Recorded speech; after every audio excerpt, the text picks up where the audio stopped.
ओम नमः शिवाय। श्री शिवाय नमस्तुभ्यम। आप सभी पर महादेव का आशीर्वाद सदा बना रहे। इससे पहले कि कथा सुनने के लिए और कमेंट करने के लिए आप सभी का बहुत बहुत आभार है। मैं हर दिन आप सभी के कमेंट्स पढ़ती हूँ, लेकिन समय कम होने के कारण मैं सभी के रिप्लाई नहीं दे पाती हूँ, जिसके लिए अगर हो सके तो आप मुझे क्षमा कीजिएगा। आज आप सुनेंगे सावन मास का महात्म्य अध्याय 6। उम्मीद है आपने इससे पहले का अध्याय सुन लिया होगा, जिसमें महादेव जी ने पार्वती के पुनर्जन्म की कथा सुनाई थी। जिस प्रकार महर्षि वाल्मीकि विशाख नाम के एक तरस्कर थे और वे आने जाने वाले सभी ऋषियों को परेशान करते थे, उनका सारा धन लूट लेते थे। और अगर आप इस बारे में विस्तार पूर्वक जानना चाहते हैं तो इससे पहले का अध्याय जरूर सुनिए। महादेव जी देवी पार्वती से कहते हैं, पार्वती, हर के पूर्व भाग में महर्षि च्यवन के द्वारा स्थापित परम उत्तम चौ आदित्य का उत्तम स्थान है। मनुष्य द्वारा विधि पूर्वक पूजित होने पर वे समस्त अभिष्ट फलों को देने वाले हैं। जो मनुष्य सप्तमी तिथि के दिन 108 नामों द्वारा श्रद्धा पूर्वक उनकी स्तुति करता है, वह मन वांछित फल को पा लेता है। महादेव जी कहते हैं, पार्वती, महर्षि भृगु के पुत्र च्यवन मुनि ने प्रभास क्षेत्र में जाकर बड़ी भारी तपस्या की। वे आसन लगाकर ठूंठों की तरह अविचल भाव से बहुत समय तक एक ही स्थान पर बैठे रहे और वहां उनके शरीर पर सब ओर से बाम्बी की मिट्टी जम गई और उसके ऊपर हरी भरी लता फैल गई। उस बाम्बी में सबोर चींटियां फैल गई और इस प्रकार बाम्बी से घिरे हुए च्यवन मुनि मिट्टी की मूर्ति की तरह वहां स्थित होकर घोर तपस्या में लीन हो गए। इसके बाद किसी समय राजा सरिताई तीर्थ यात्रा के लिए श्री सोमनाथ जी का दर्शन करने के लिए पाप नाशक प्रभास क्षेत्र में आए। राजा के सुकन्या नाम की कन्या थी, जो सखियों से घिरी हुई वहां वन में घूमने लगी।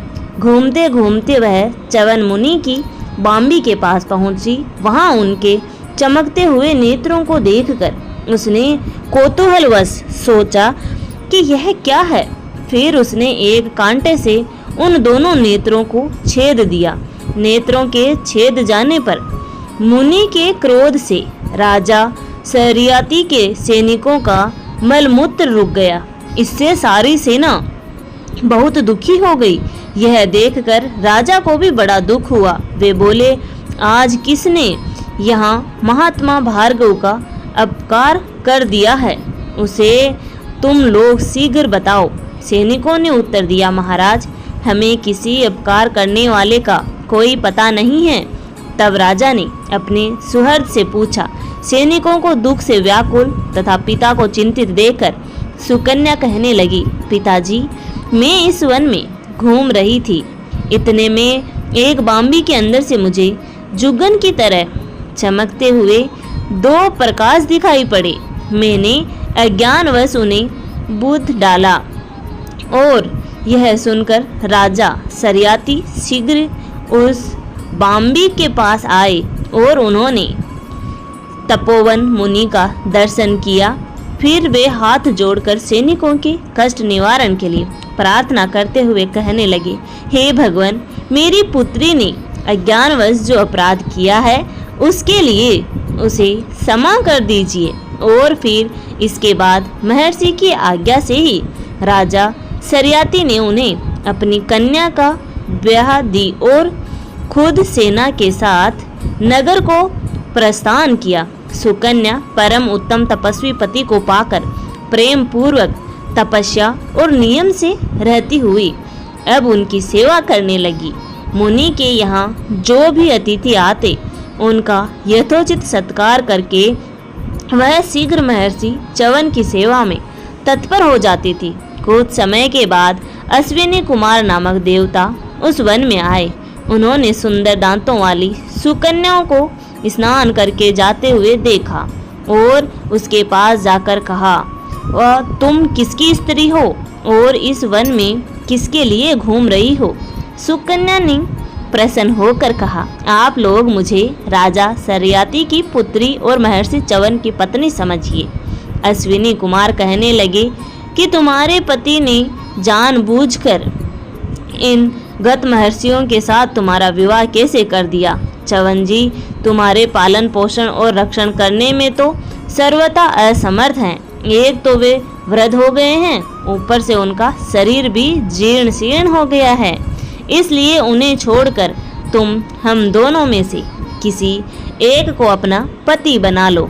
उनके ऐसा कहने पर सुकन्या बोली, देवताओं में अपने पति देव च्यवन में पूर्णतः अनुरक्त हूँ। मेरे विषय में आप लोग कोई भी ऐसी आशंका मत कीजिए। तब अश्विनी कुमार कहने लगे, देवी हम दोनों वैद्य हैं, तुम्हारे पति को रूप और यौवन से संपन्न कर देंगे। उसके बाद हम तीनों में से किसी एक को तुम अपना पति चुन लेना। किसी दोनों की बातें सुनकर सुकन्या च्यवन मुनि के पास गई और अश्विनी कुमारों ने जो कुछ भी उससे कहा वह सब उसने अपने पति को सुनाया। उसकी बात सुनकर च्यवन मुनि कहने लगे कि अश्विनी कुमारों की बातों का आदर करो। मुनि की यह आज्ञा पाकर सुकन्या उन दिव्य रूपधारी देव वेद से बोली कि आप दोनों ने मेरे पति को तरुण बनाने के लिए जो कुछ भी कहा है अब उसे शीघ्र पूरा कीजिए। तब वे बोले कि तुम्हारे पति इस तालाब में प्रवेश करें। तब मुनि च्यवन ने दिव्य रूप की इच्छा से शीघ्र उस तालाब में प्रवेश किया। उसके बाद अश्विनी कुमार भी उस जल के भीतर प्रवेश कर गए। 2 ही घड़ी में वे तीनों उस सरोवर से बाहर निकले। उनके रूप और वेश दिव्य थे। तीनों ही तरुण और दिव्य कुंडल से विशुभूत थे। वे सब एक जगह पर इकट्ठा हो बोले, सुबह अब तुम हम में से किसी एक को वर्ण करो। सुकन्या ने सभी को एक समान रूप वाला देखकर अपने मन और बुद्धि से निश्चय करके अपने पति च्यवन मुनि को पहचान लिया और एकमात्र उन्हीं का वर्ण किया। अपनी पत्नी को पाकर तेजस्वी महर्षि च्यवन अश्विनी कुमारों से बोले, आप दोनों ने कृपा करके मुझे दिव्य रूप तथा तरुण अवस्था से संयुक्त किया और मुझे अपनी पत्नी की प्राप्ति हुई है। इसीलिए मैं आप दोनों को यज्ञ भाग का आधार बनाऊंगा। मुनि की यह बात सुनकर अश्विनी कुमार प्रसन्नता पूर्वक वहां से चले गए। इसके बाद राजा हरियाती ने जब सुना कि महर्षि च्यवन को नई अवस्था प्राप्त हुई है तब वे बहुत प्रसन्न हुए और सेना के साथ उनके आश्रम पर गए। अपनी पुत्री और जमाता को देव कुमारों की तरह देखकर राजा सरियाती के हर्ष की कोई सीमा नहीं रही। महर्षि च्यवन ने रानी सहित महाराजा सरियाती का पूरी तरह सत्कार किया और पास बैठकर वार्तालाप किया। बाद में उन्होंने बताया, राजा ने कैसे कहा कि राजन मैं आपसे यज्ञ कराऊंगा, आप सभी सामग्री एकत्रित कीजिए। राजा हरियाती इस प्रस्ताव से बड़े प्रसन्न हुए। फिर उन्होंने शुभ मुहूर्त में यज्ञ मंडप निर्माण करवाया। उस मंडप में महर्षि च्यवन ने राजा से यज्ञ आरंभ करवाया और उसमें अश्विनी कुमारों के लिए सोमरस का भाग ग्रहण किया। इंद्र ने उन्हें ऐसा करने से रोका और कहा कि अश्विनी कुमार सोमरस के अधिकारी नहीं हैं। ऐसा मेरा निश्चित मत है। वे दोनों देवताओं के वैद्य हैं, इसीलिए निंद माने गए हैं। और च्यवन मुनि ने कहा कि हे देवराज, आप अश्विनी कुमारों को भी देवताओं की ही कोटि में समझिए। यह दोनों महात्मा रूप संपदा से संपन्न और तेजस्वी हैं। इन्होंने ही इस समय मुझे अजर बनाया है। देवराज कहने लगे, यह दोनों वैद्य हैं और इच्छानुसार रूप धारण करके मृत्युलोक में विचर करते रहते हैं। इसीलिए देवताओं की श्रेणी में बैठकर सोम के अधिकारी कैसे हो सकते हैं? इंद्र के ऐसा कहने पर भी उनका अनादर करके च्यवन मुनि ने अश्विनी कुमारों के लिए भाग ग्रहण कर दिया।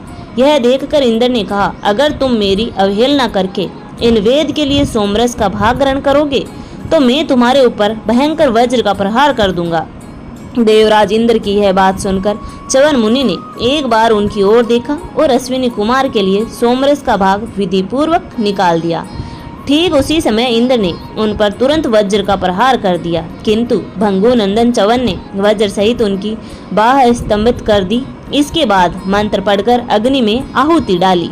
मुनि के तपोबल से उस समय महापराक्रमी महाकाय मद नामक महादैत्य उत्पन्न हुआ और क्रोध में भरकर भयंकर सिंहनाद से संपूर्ण लोकों को गूंजा दिया। देवराज इंद्र की ओर दौड़ा, मुंह बाएं हुए काल की तरह उस दैत्य को आते देखकर इंद्र भय से पीड़ित हो गए और मुनिवर च्यवन को प्राण करके बोले, हे रघुनंदन, आज से यह दोनों अश्विनी कुमार सोमरस के अधिकारी होंगे। तपोधन मुझ पर आपका अकारण क्रोध ना हो। जिस प्रकार आपने इन अश्विनी कुमारों को सोमरस का अधिकारी बनाया है, उसी प्रकार मेरी रक्षा के लिए भी अपने बलवरी को प्रकाशित कीजिए। आज ही इस घटना से सुकन्या के पिता राजा सरियाती की कीर्ति संसार में अमर हो जाएगी। हे प्रभु, आप मुझ पर कृपा करें। इंद्र के इस प्रकार प्रार्थना करने पर मुनिवर च्यवन का क्रोध शांत हो गया। इंद्र उनकी आज्ञा लेकर फिर शीघ्र वहां से चले गए। च्यवन ने इंद्र की पूजा करके अश्विनी कुमारों सहित सब देवताओं का पूजन किया तथा राजा सरियाती का यज्ञ पूर्ण कराकर वे सुकन्या सहित इस वन में विहार करने लगे। उनके द्वारा स्थापित चौलेश्वर लिंग महापादकों का नाश करने वाला है। जो विधि पूर्वक चौलेश्वर की पूजा करता है वह अश्वमेघ के यज्ञ का फल पा लेता है। यहाँ अश्विन मास की पूर्णिमा को विधि पूर्वक श्राद्ध करें और ब्राह्मणों को भोजन कराएं। ऐसा करने से कोटि तीर्थों के सेवन का फल प्राप्त हो जाता है। महादेव जी कहते हैं, हे पार्वती, जहाँ च्यवन मुनि के साथ अश्विनी कुमारों ने स्नान किया था वह जलाशय सुकन्या सरोवर के नाम से विख्यात है। जो नारी तृतीया को उस सरोवर में स्नान करती है उसकी गृहस्थी 7000 जन्मों तक कभी नष्ट नहीं होती और उसका पुत्र दरिद्र अंगहीन हीन अथा अंधा नहीं होता। और इसके बाद यंग कुंती नदी के तट पर जाकर परम उत्तम गोष्ठी में गया श्राद्ध करें। उसके बाद भगवान वराह का दर्शन करके नारी ग्रह की यात्रा करें। फिर मातृ सूत की पूजा करके सागर संगम में स्नान करें। फिर नए कुमती के तट पर जाकर मुनिवर अगस्त्य जी की सुधाहर नामक दिव्य आश्रम पर जाएं। वह समस्त पाप को नाश करने वाला है। इसके पश्चिम भाग में उससे थोड़ी ही दूर पर गंगा जी के द्वारा स्थापित गंगेश्वर लिंग है। अगस्त्य जी के आश्रम में गंगेश्वर का दर्शन करके स्नान दान और जप आदि करने से मनुष्य सभी बाधकों से मुक्त हो जाता है। उस आश्रम से थोड़ी ही दूर उत्तर दिशा में सूर्योदय से बाल्यावस्था में तपस्या की है, उससे उनका नाम बाल्य दित्य हुआ है। रविवार को उनका दर्शन करने से मनुष्य कोढ़ी नहीं होता और बालकों को रोग व्याधि नहीं सताते। वहां से दक्षिण में 2 कोस की दूरी पर सभी पातकों का नाश करने वाली तालाब गामिनी गंगा है, जिन्हें विश्वामित्र जी ने स्नान करने के लिए बुलाया था। उसमें स्नान करके मनुष्य सभी पातकों से मुक्त हो जाता है। वहाँ गंगेश्वर, विश्वामित्र, शवर तथा बालेश्वर का दर्शन करने से मनुष्य को संपूर्ण अभीष्ट फलों की प्राप्ति होती है। शास्त्र ज्ञान और शील से संपन्न धर्मात्मा कुबेर ने यंग कुमती के पूर्व तट पर एक शिवलिंग स्थापित किया जो कुबेरेश्वर के नाम से विख्यात है। वहां से पश्चिम कुमती के तट पर जो सोमनाथ महादेव है उनकी पूजा करके कुबेर जी ने इस प्रकार मेरी स्तुति की, जो यज्ञ का मूल तुम्बी के ऊंचे फल के समान आकृति वाली तथा 100 कोटि ब्रह्मांड में स्थित है। ब्रह्मांडवर्ती देव समूह भी जिसका परिणाम नहीं जानते। महेश्वर की वह कोई महामहिमा लिंग मूर्ति सदा हमारी रक्षा करे, जो अजन्मा पुराण उपेंद्र अर्थात श्री विष्णु के भी वंदनीय तथा बड़े बड़े राजाओं से सेवित है। चंद्रमा, सूर्य और अग्नि के समान जिनके नेत्र हैं, जो अपनी ध्वजा में वृषभ नंदी का चिन्ह धारण करने वाले तथा प्रलय आदि के हेतु हैं, उन महादेव जी को मैं प्रणाम करता हूँ। जो सबके एकमात्र ईश्वर देवताओं के एक ही बंधु योग से प्राप्त होने वाले संपूर्ण विश्व के निवासी स्थान, विस्मय के आधार पर अनंत शक्ति संपन्न, ज्ञान जनक तथा धैर्य आदि गुणों के कारण सर्वोत्कृष्ट है, अथवा जिनमें धैर्य आदि गुणों की अधिकता है, उन भगवान शिव को मैं नमस्कार करता हूँ, जिनके हाथों में पिनाक, पास, अंकुश और त्रिशूल शोभा पाते हैं, जो मस्तक पर जटा जूट धारण करते हैं, जिनके शब्द उच्चारण की ध्वनि मेघ के समान गंभीर है, जिनके संपूर्ण अंगों की कांति स्फटिक मणि के समान उज्जवल तथा कंठ में नीला चिन्ह है, जो सहस्त्र मूर्ति धारण करने वाले विशिष्ट पुरुष हैं, उन भगवान शिव को मैं प्रणाम करता हूँ, जिन्हें संत पुरुष, अक्षर, निर्गुण, अप्रमेय, ज्योतिर्मय, एक दुर्गम अर्थात दूरगमन करने वाले, जानने योग्य, अनिंद्य, सबके